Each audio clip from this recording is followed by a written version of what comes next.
ये 10th का geometry है, 10th के मैथमेटिक्स का ज्योमेट्री ट्रायंगल चल रहा है। तो ये कई हिसाब बनाने के बाद अब ये थ्योरम आया है।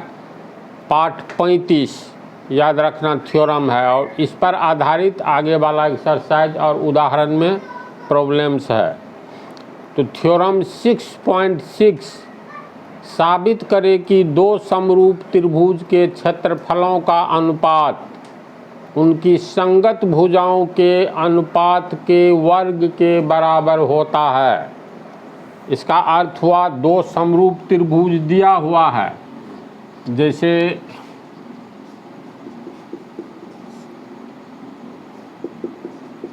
मान लो दो समरूप त्रिभुज दिया हुआ है।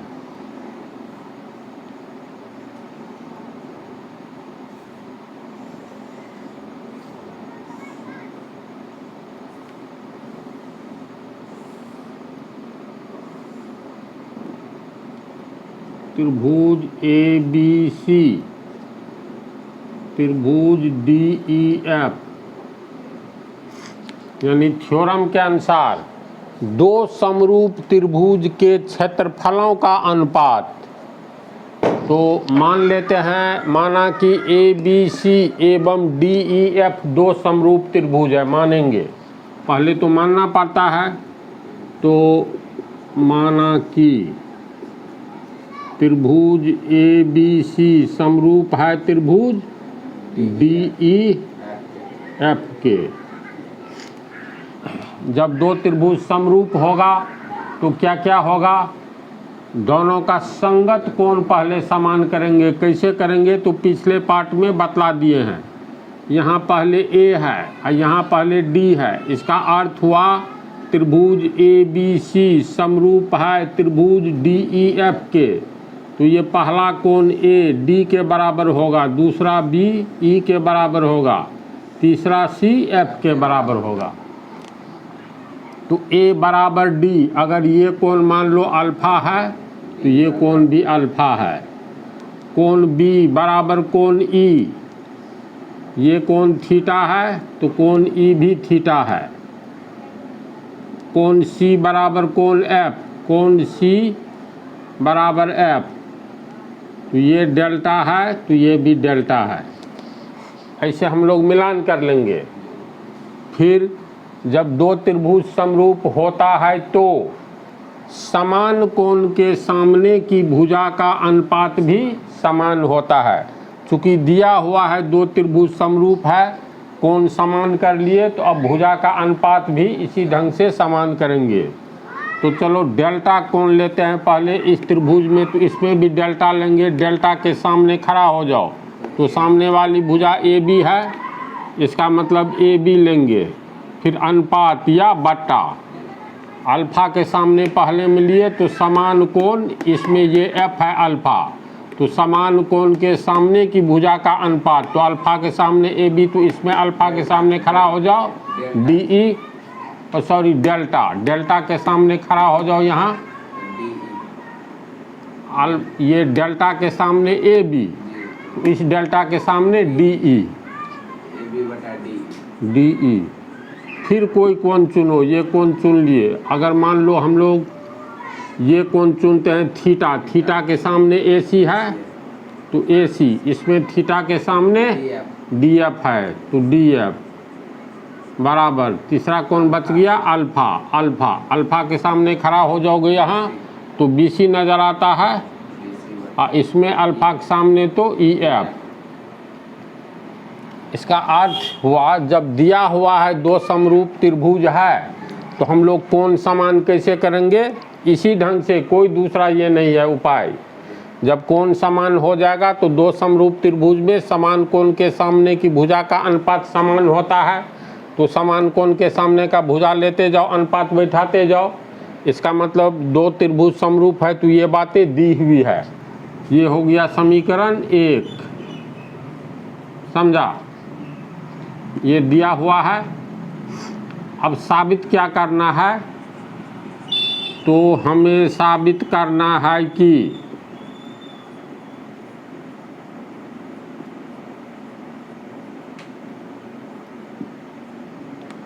दो समरूप त्रिभुज के क्षेत्रफलों का अनुपात, तो इस त्रिभुज का क्षेत्रफल और इस त्रिभुज के क्षेत्रफल का अनुपात। तो इस त्रिभुज का क्षेत्रफल कैसे लिखेंगे? एरिया, एरिया मतलब क्षेत्रफल, कोष्ठ। त्रिभुज में 3 शीर्ष है तो तीनों का नाम दे दो ए बी सी। इसका अर्थ हुआ area of triangle A B C, यानी त्रिभुज ए बी सी का क्षेत्रफल, ऐसे इसको पढ़ेंगे। या क्षेत्रफल, 3 ठो शीर्ष है तो 3 शीर्ष में त्रिभुज बनता है, 4 शीर्ष में चतुर्भुज बनता है, 5 शीर्ष में पंचभुज बनता है। तो एरिया ए बी सी का क्षेत्रफल और दूसरे त्रिभुज के क्षेत्रफल का अनुपात, यानी अनुपात एरिया डी ई एफ। तो दो समरूप त्रिभुज के क्षेत्रफलों का अनुपात, ये क्षेत्रफलों का अनुपात हुआ उनकी संगत भुजाओं के अनुपात के वर्ग के बराबर होता है। संगत भुजा तो तुमको ये हम लोग निकाल चुके हैं, ए बी और ए बी अनुपात डी ई, अनुपात को तोड़े तब न बटा हुआ, यानी संगत भुजाओं के अनुपात। तो संगत भुजाओं का अनुपात इतना है, ए बी बटा डी बराबर ए सी बटा डी एफ बराबर बी सी बटा ई एफ। ये संगत भुजा का अनुपात है। तो कहता है दो समरूप त्रिभुज के क्षेत्रफलों का अनुपात, ये दोनों का क्षेत्रफल का अनुपात हो गया, किसके बराबर होता है? तो संगत भुजाओं के अनुपात के वर्ग के बराबर। तो संगत भुजा का अनुपात दिया हुआ है, तो यहाँ ए बी अनुपात डी ई लिखो या ए बी बटा डी ई लिखो। ये संगत भुजा का अनुपात है, संगत भुजाओं के अनुपात के वर्ग के बराबर, यानी अब इसका वर्ग कर दो। ये संगत भुजा का अनुपात है, तो संगत भुजा का अनुपात ए सी बटा डी एफ भी तो है, बराबर ए सी बटा डी एफ का स्क्वायर। संगत भुजा के अनुपात ए सी अनुपात डी एफ का स्क्वायर हुआ संगत भुजाओं के अनुपात के वर्ग के बराबर। तो संगत भुजा का अनुपात ए सी अनुपात डी एफ का अनुपात अकोष्ठ करके स्क्वायर दे दो, तो इसके वर्ग के बराबर। तीसरी संगत भुजा बी सी बटा ई एफ, बी सी बटा ई एफ दोनों के अनुपात के वर्ग के बराबर। अब जो सिद्ध करना है उस पंक्ति को देखो, तो दो समरूप त्रिभुज के क्षेत्रफलों का अनुपात, तो दो समरूप त्रिभुज के क्षेत्रफलों का अनुपात हो गया उनकी संगत भुजाओं के अनुपात। तो संगत भुजा का अनुपात है तुमको ए बी अनुपात डी ई, यानी ए बी बटा डी ई, ए सी अनुपात डी एफ यानी ए सी बटा डी एफ, इसी तरह बी सी बटा डी एफ। ये जो संगत भुजा का अनुपात है, अनुपात के वर्ग, तो अनुपात है इसका वर्ग कर दो। तीन जोड़ी है ना संगत भुजा, तो इसमें साबित करना है दो समरूप त्रिभुज के क्षेत्रफलों का अनुपात, ये अनुपात हो गया। संगत भुजा के अनुपात, यानी इसको हम लोग लिख सकते हैं ए बी अनुपात डी ई का होल स्क्वायर। संगत भुजाओं के अनुपात, ये अनुपात हो गया के वर्ग, इसका वर्ग कर दिए, इसके बराबर होता है। तो दो संगत भुजा की जोड़ी, या मान लो ए सी अनुपात डी एफ के बराबर होता है, ए सी अनुपात डी एफ के स्क्वायर के बराबर, वर्ग के बराबर, या लिख सकते हैं बी सी अनुपात ई एफ, इसके अनुपात के वर्ग के बराबर होता है। तो ये साबित करना है। तो साबित क्या करना है, समझ गया? अब देखो हम लोग को ये साबित करना है, तो अनुपात को तो तोड़ेंगे तो बटा में आएगा जी। तो साबित करना है एरिया ए बी सी अनुपात को बटा में तोड़ो, तो एरिया ए बी सी बटा area D E F, area A B C बटा एरिया डी ई एफ बराबर, या तो इतना साबित करो या इतना साबित करो या इतना साबित करो, बात है बराबर है। तो क्या साबित करना है, समझ गया ना? अब इसमें एक बात जो दी हुई है इसको हम मिटा दिए हैं। दिया हुआ है दोनों त्रिभुज समरूप है, समान कोण तो इसी चित्र में दे दिया, समान कोण के सामने की भुजा का अनुपात मिटा दिए हैं। ये हम लोग डेल्टा के सामने ए बी ऐसे जो, यानी जो दिया हुआ है साइड में लिख लेते हैं, इसका काम है। दिया हुआ है कि ए बी बटा डी ई निकाले हैं ना, ए बी बटा डी ई बराबर बी सी बटा ई एफ, बी सी बटा ई एफ बराबर ए सी बटा डी एफ, ए सी बटा डी एफ। ये दिया हुआ है, इसको हम लोग समीकरण 1 मान लेंगे और ये साबित करना है। अब बनावट में कंस्ट्रक्शन जो ऊपर से हम लोग अपने मन से चित्र में डालते हैं, इसको टूटी हुई रेखा में लिखा जाता है। ये भी बात पहले वाला पार्ट में बोल दिए। त्रिभुज ए बी सी में ए बिंदु ए से एक लंब डालेंगे, तो जब ये लंब डाले तो लोग इसका नाम देते हैं ओ, ए ओ। ये लंब हो गया, ए ओ लंब बी सी पर डाले तो ये हो गया 90 डिग्री, ये भी हो गया 90 डिग्री। इसी तरह एक लंब बिंदु डी से दूसरे त्रिभुज में ई एफ पर डाले, इसको पी मान लेते हैं। तो ए ओ की ये लंब है, तो लंब का मतलब ऊंचाई है।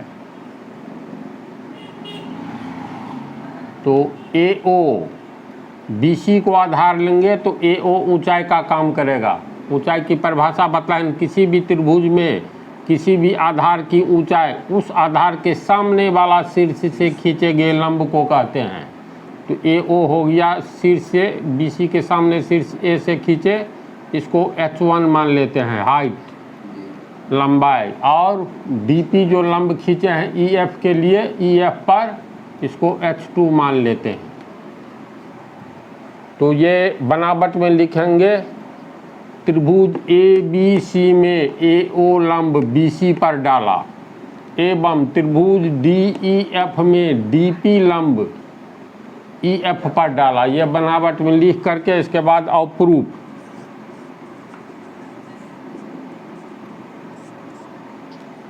दोनों त्रिभुज के क्षेत्रफल का अनुपात निकालना है, तो पहले हम लोग त्रिभुज ABC का क्षेत्रफल निकालेंगे। तो एरिया ABC किसी भी त्रिभुज का क्षेत्रफल बराबर 1/2 गुने आधार गुने ऊंचाई। तो 1/2 आधार हो गया, तुमको BC मान लेंगे। तो BC ऊंचाई, BC के लिए ऊंचाई AO हुआ, AO ये हो गया 1/2 BC, BC AO को H1 माने हैं, AO को, तो ये हो गया H1। पुनः अब दूसरे त्रिभुज का क्षेत्रफल निकालेंगे। एरिया DEF, DEF त्रिभुज का क्षेत्रफल बराबर 1/2 गुने आधार गुने ऊंचाई। इसमें आधार EF मानेंगे, तो ऊंचाई हो गया DP, ये हो गया 1/2 गुने EF DP, DP हो गया H2। अब ये इसको समीकरण 2 मानो, इसको 1 माने हैं, इसको समीकरण 3 मानो। हम लोग को जो साबित करना है, एरिया ABC बटा एरिया DEF, तो एरिया ABC भी निकल चुका, एरिया DEF भी निकल गया। तो इसका मतलब समीकरण 2 में 3 से भाग देंगे, तब न एरिया ABC अब बटा में आएगा एरिया DEF। तो समीकरण 2 में 3 से भाग देने पर इस बात को लिख करके तब लिखेंगे, इसलिए एरिया ABC बटा एरिया DEF बराबर, ऊपर में है एरिया ABC का 1/2 गुने BC गुने AO, तो 1/2 गुने BC गुने H1 बटा एरिया DEF। तो एरिया DEF 1/2 गुने EF, 1/2 गुने EF गुने H2। अब देखो 1/2 ऊपर नीचे है, कट जाएगा, तो ये कट गया, तो बच गया BC गुने H1 बटा EF गुने H2। इतना समझा। इसको हम लोग पुनः लिख सकते हैं, इसीलिए एरिया ABC बटा एरिया DEF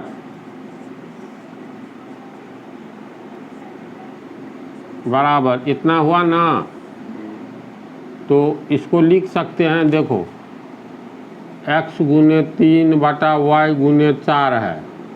इसको लिखा जा सकता है x बटा y गुने 3 बटा 4। इसी तरह इसको लिखा जा सकता है BC बटा EF, BC बटा EF गुने H1 बटा H2। बोलो, लिखा जा सकता है।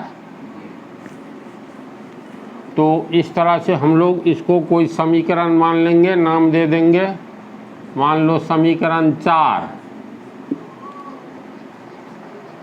अब एरिया ABC बटा एरिया DEF, एरिया ABC बटा एरिया DEF बराबर, देखो BC बटा EF है, BC बटा EF है। तो यहाँ पर हमको BC बटा EF लाएंगे, तब न BC गुने BC यानी BC स्क्वायर और EF गुने EF यानी EF स्क्वायर, ये साबित हो जाएगा। तो इसका मतलब ये पूरा साबित हो जाएगा। तो H1 और H2, H1 और H2 देखो किस त्रिभुज में है, इधर वाला में भी है, इधर वाला में भी है। इसको अगर हम रंग दे,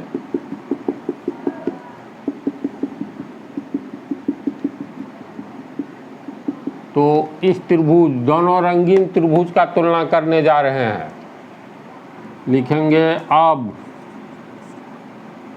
ये 90 डिग्री है, तो समकोण त्रिभुज AOB समकोण त्रिभुज हुआ। थोड़ा ध्यान से देखो, ये लंब है तो ये 90 डिग्री हो गया।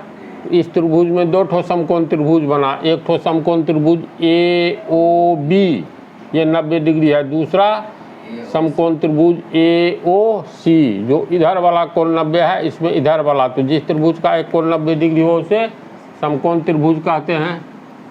इसमें भी देखो ये कोण 90 है, चूँकि DP लंब है EF पर, तो ये रंगीन और ये रंगीन दोनों त्रिभुज समकोण त्रिभुज है। ये उजला वाला भी समकोण त्रिभुज है। चाहे ई दोनों का तुलना करो या ई रंगीन का तुलना करो।